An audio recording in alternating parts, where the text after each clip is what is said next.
Hey, this is Sky. Welcome to my YouTube channel. Go check out my website at skysworld.com. Let's talk about opportunity. What do you do when opportunity arises? To be able to act in the moment and to take advantage of a good opportunity is an art form.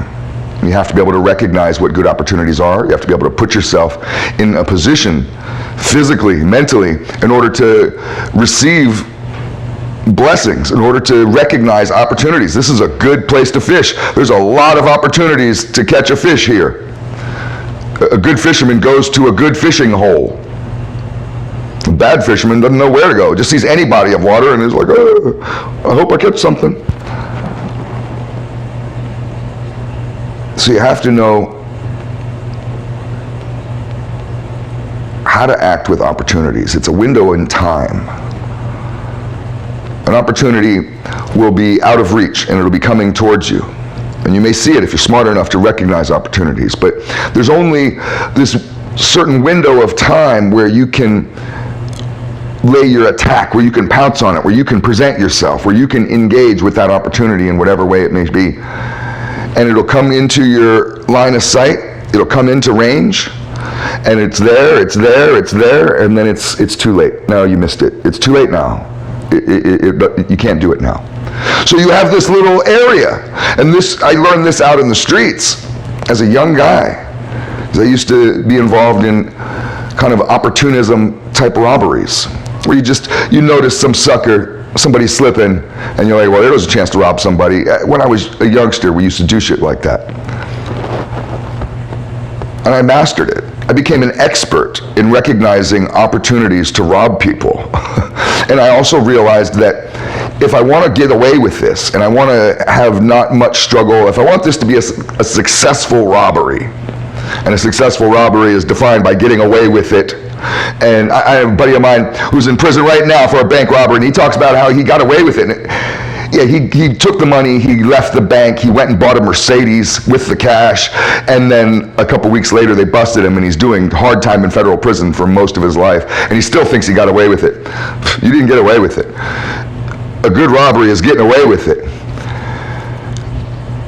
and not having too much resistance when you're doing it. You don't want to be missing body parts or teeth or have bullet wounds or stab wounds or come out of that bloodied up in any way or harmed in any way. You want it to go smoothly. And I got really good at recognizing these types of opportunities, and it's an art form, and I realized they're everywhere. Oh my God, I became addicted to that type of crime, because that opportunism type of crime, because people are so stupid. Everybody, every one of you, you're all so fucking stupid. You walk around with blinders on. You have no idea that there was people like me just sitting there watching like hawks for that one little moment, that little window of opportunity when you come into the area that I need you to be in, and bam, like a spider, I just get you. I got you now, you're mine now.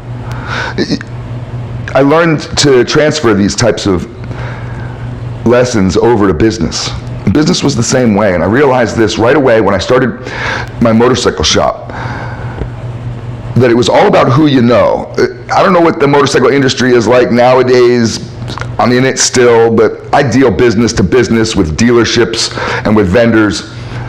But when I was first coming up, it was all about making connections with other bike builders. The whole bike building thing isn't really a big deal anymore. Nobody's really building choppers anymore. Everybody's gone, you know. But who you knew was everything.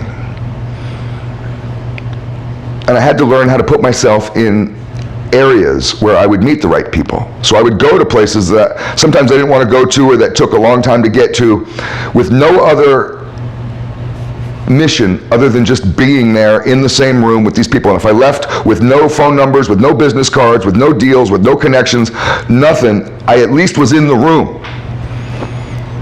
So that was my first step, was to put myself where the people are at, where the business is at, where the money's at. And I learned that from the streets. You want to rob people, you got to find where the people are at, you know, where the good people, where the good targets are at. And there's some areas that are good targets and some areas that aren't. But then I had to remember that there's this window of opportunity. So I've met Billy Lane and Indy and Larry and had conversations with them like friends, and I've met Arlen Ness, which was one of the greatest times of my life. I've met so many celebrities. I have a whole long list of celebrities that I have met. Very famous people that I've hung out with and met. Fuck them all. Fuck them all. Robert De Niro, don't care. Christopher Walken, don't care. I've met a lot of them. Arlen motherfucking Ness. I was just like, yes sir, I love you. I was like a total groupie. But I recognize that you have to jump. When I met Arlen and his son, Corey Ness, I jumped those motherfuckers. I pulled out of nowhere. Just, hey, what's up? I caught those motherfuckers. They were like, whoa. And I was just like, yeah, I mean, I'm not gonna hurt you. I pulled out my business card, not a pistol. And I was just like, I'm Sky. He took my card, was looking at it, it was all happening so fast, and we became friends right there. We walked to the, this was at an event, a bike event, and we walked over to the concessions booth and got drinks and whatever. You have to be on it. You will miss your opportunity. It'll be in your zone, there's your chance. You better do it, you better say it, you better go over there, and now it's too late. I've made connections with people while I've been at dinner. The owner of many Harley-Davidson dealerships, he's now dead, this guy Bruce Rossmeyer, he died out at Sturgis. Sturgis is getting ready to happen this week. I got product out at Sturgis. Go to Sturgis and buy my fucking handlebars. But Rossmeyer died out at Sturgis several years ago. And he's rather a hard guy to get a hold of. He owned many, many, many dealerships from Texas, all over. He owned a bunch of dealerships. He might have owned the dealership in your town. Largest Harley-Davidson dealer in the world. He helicopters into work. He's not riding a motorcycle. It's not like you're gonna see this guy around. Well, I just happened to be in an event, and there he is. Somebody pointed him out to me, big fat guy. And I thought I got a kick out of it because I thought, everybody calls him the largest Harley-Davidson dealer in the world, but is it really because he owns so many, or is it because the guy was 400 pounds? Now, rest in peace, he was a friend of mine. I'm not trying to make fun of him, but he was a gigantic El Gordo man.